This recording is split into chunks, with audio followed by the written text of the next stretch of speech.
สบายดีเนาะวันนี้เฮาไปเบิ่งโอ้อันนี้แม่นหัวเนาะที่ว่าเขาจับผูกไว้ซื้อใหม่ก็ต้องได้เลี้ยงก่อนส่วนนี้เป็นส่วนแรกแต่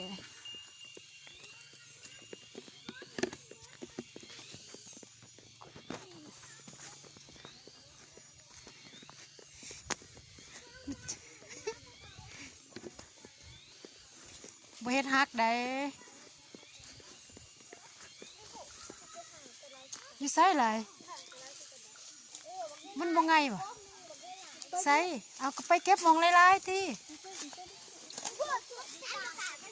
หาอยู่กกไปกลางสวนไผอยู่เทิงแต่ได้แถวขี่ทะตานบ่แถวนี้บ่มีแถวลมมานะหลายน่ะมันไงไปแถวลมนี่ไปแถวลมนี่มาพี่บ่ไปดอกเทิงหั่นมากาแฟก็ยังอยู่ไสแมงดักแด่ก็บ่เห็นดอก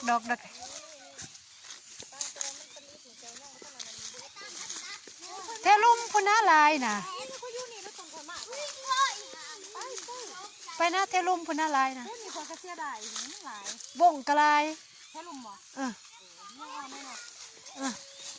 ไปบ่อยปะกันเด้อบันเมื่อก็เรากันเมื่อเด้อนี่หมอผู้เมื่อจะเมื่อน้ำได้นั่งเด้อไปนะไปเบิ่งแถวลมพุ่นหลายอีหลีแถวนี้เลยคักพุ่นได้เลยโลบกค่ะควายมากก็อยู่นี่แหละมันน้อยแถวตอนน่ะใครเห็นได้ไปโอ้ไปแถวลมพุ่นน่ะคักนะลองเลยดียานโบงยานนี่ไหลอ้าวกกบ่มีบงก็มีก็บ่มีบ่งก็มีเอาแถวลมมันใบมันลายเด้อัดเต็มโอ้มันยังมีใบเนาะมันอยู่แถวงากับนี่เก็บมันหลายล้านมันถึงจะบ่เบิดมันเป็นอันนั้นแมงก็เลยเป็นอย่างนี้ตัวอ่อนก็เฮ้ยล่ะของนางเฮ้ยปรีเด้มันตัวแก่เฮาบ่ได้เก็บมันก็คือตัวอ่อนมันก็เกิดมันแล้วนั่งจักมือว่าหน่อยดิเก็บแผลขวดดอยนะดิ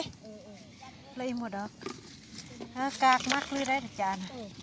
กว่าคือเนี่ยพริกน้อยนึงแม่กว่าเนี่ยที่กันได้แบบใส่เกลือเป็นนัวผักเทียมกันดุไปเลยบ่ขบ่ได้ใช้ผักเทียมเกลือสิงคอกสิงไข่พริกแห้งว่าสิงไข่ใบกีหูดผักเทียมบ่ได้ใช้ผักเทียมยังหอมเพิ่มมันบ่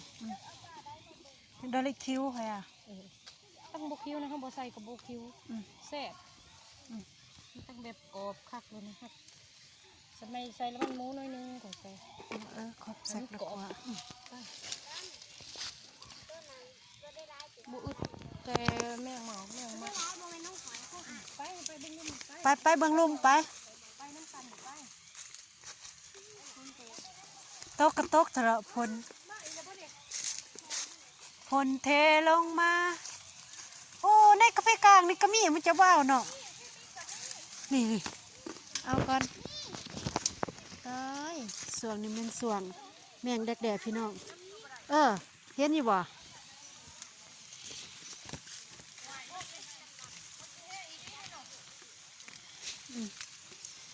แห้งก็แห้งทน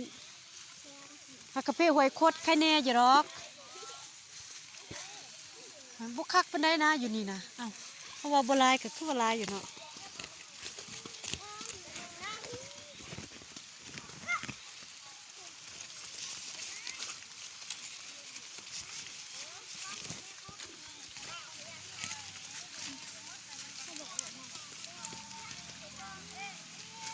ฝนก็จะตกมาพี่เด้อมันใบมันลายไปจักสิเอาเห็นมาลองเลยดีอันเดียวคือมีคนใหญ่เนี่ยแกไปเบิ้งนะเนาะคนบาทจักคือกลอยกันพูดตายเขาได้กระตาบักใหญ่ไปปะเนี่ย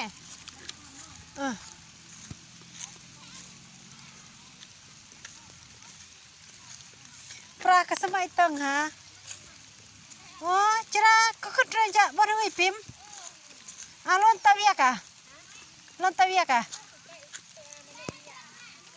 โอ้เซินเบกเว้ยฮะเฮ้ยโอ้ยน้องเอาไม่ตายนึกเคยโจรเหรอกับประพนตกเหรอมันหนักไหมกี่เดือนลิงดอกโอ้น่ะบูตกจะตึบเสื้อมีตกว่าได้ร้ายแล้วคอยลูกร้ายเด้คุณกิตเตอร์เอาฮิโอกลินเด้เราไปตึงจะราตึงร่องเดินตกพี่อยู่พี่ร้ายไปดอกเอ้ยหักลูกแต่กระตกโอ้ฝุ่นแน่เด็กๆเนี่ยให้บอลให้อุ้ยเอามวยอยู่ลุมฝุ่นไรบ่ขายบ่เอาไว้กินเองพี่นะอยู่ลุมพี่ไรไปบนไหม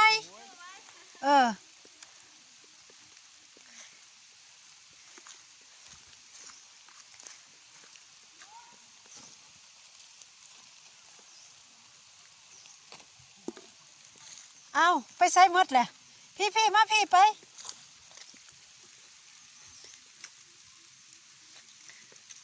เขาว่าแถวลุ่มนี่ลายไปเบิ่ง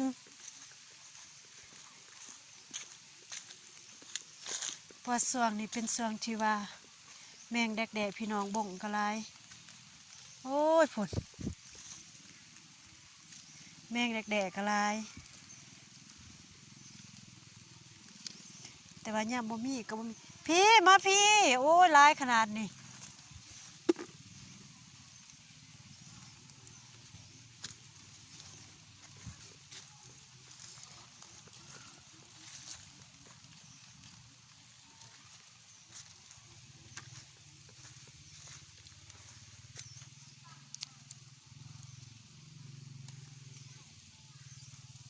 แต่ว่าบางปีก็มีเนาะอีก2-3 วันมันก็หมดแล้วพี่น้อง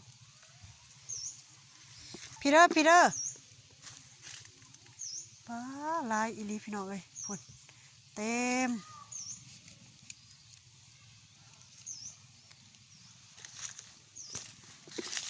คนน้อยก็เอาคนใหญ่ก็เอา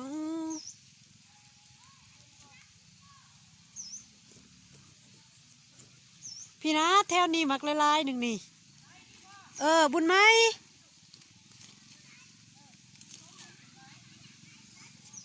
จะบริติ้วเพิ่นไปข้าวเดียวแด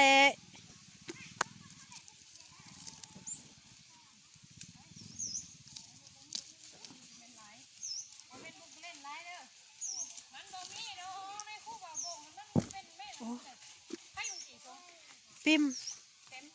มก็เยอะเลยโอ้พี่เราพี่เอากะไรยังว่าหลายกี่อัดดืบเนาะอัดดองยังอันไรบ่คงจะกระเตะได้บ่เนอะเอ้ยพักบ่มันมาเด้อพี่เด้อ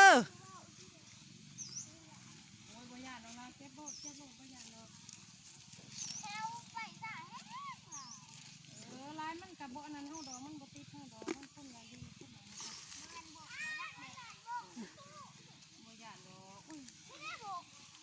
พี่เด้หาเบื้องลุ่มพี่เบื้องบ่มีบ่งนี่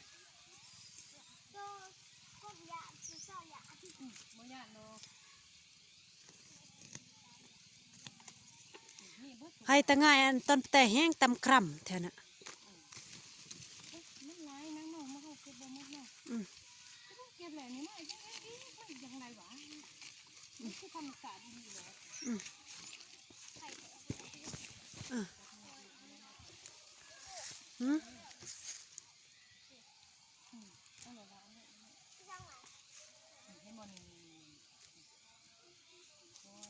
แบบตะนอนได้ไว้หละอยู่อัตละตำคร่ำ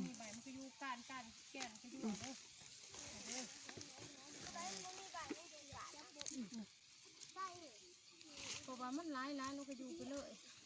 เพราะมันหลอกขับเลยก็ยู่เราแล้วเนาะไม่ใช่แค่เป็นมันจะอยู่มองเก้าดึงเอารถคอยแต่ว่าดึงคอยตัวใดมันสูงจะก็บ่เอาเด้อเอาสมุดกระเทียมหน้ามันเก็บหน้ามันหลาอยากบอกเอาเดี๋ยวนี้ดอกเป็นใส่เนี่ยอย่าอีกนะบ่งตัวนี้หนึ่งเห่าตรงใหญ่เนี่ยซีเมนต์ย่ามบ่จุ่มปนหนังเด้แล้วก็เสียโอกาสหาแนวกินเลย โจตันเพียนอัตตะกูตะวัดเล่นนี่บอกว่าได้ที่ตันได้เพราะว่ามันถั่วเลยดิกระดีไรเนี่ยให้กระจัดเอาหันแหล้วท่านเอ้ยคุณะเบอร์นุกไอแบบปลาบ่อยใส่ชุดเนี่ยเหรอเอาทันเหตุการณ์อยู่ไว้มากะคิดไรก็ไว้ปืนหน่อยแค่นี้ได้ไม่พูดแต่ก็ดังที่เฮ้ย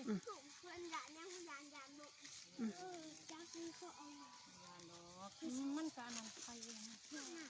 4 คนมาหรือหา4 5นะไอ้ม้าแม่นบอกใส่พัวเจ้าอันนั้นเพื่อแล้วก็ส่ง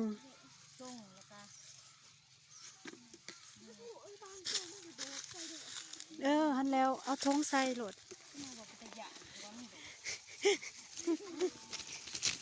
กลัวมูอันนี้เขาบอกต้องจับให้มันเมื่อยจ้ะฝุ่นงานนั่งนานเยอะแยะเก็บน้ำเลยด้ขยะเต้นเลยค่ะเก็บบ่เบิดอ่ะมันจะเสื่อมนะล้อมดอกเกิดตัวอ่อนเลยดิตัวอ่อนนี่เขาเก็บท่านตัวแก่มันแก่เอาบ่ท่านตุกมันอ่อนโผดมันจนจับบ่ได้เอามันจะพอแปลงร่างใหม่ๆเลยเราหลอกขาบหลอกขาบใหม่ๆมันก็ยังพยานอย่ากินเด้อพยานเด้อป้าให้คู่กินเด้อนี่มันน่ะในคู่อ้วนเลยบ่กินก็ได้ดอกน่าสิเก็บให้คู่กินผักหอมดูดีนะตอนแรกนั่นเก็บเอาเองไม่เก็บไปคู่คู่กับให้เก็บเอาเองกับเก็บสุดแล้วแต่เจ้าก็มีปากเนาะใช่จะคู่กับบ่ได้นี่ว่าใช่จะคู่เลยก็ดีถ้าเงินคนบ่เอาแล้วอยู่กับคนเต็มเต็มพอเพื่อเก็บไห้นุ่นคนก็แม่เพิ่น3 คนหนึ่งอันได้ให้เป็นไป3บ่นุ่นแม่นบ่แม่เพิ่นเนาะขายเพิ่นถูกบ่ที่ได้ค่ะทีนี้อันนี้เขาเอาเลยแล้วก็ยังคือเก่าอยู่นี่ส่วง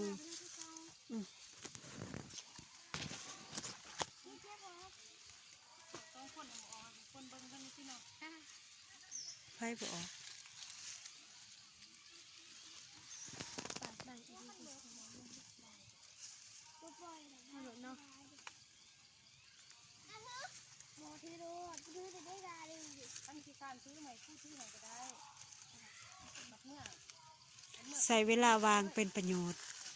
หาอาหารมื้อแลง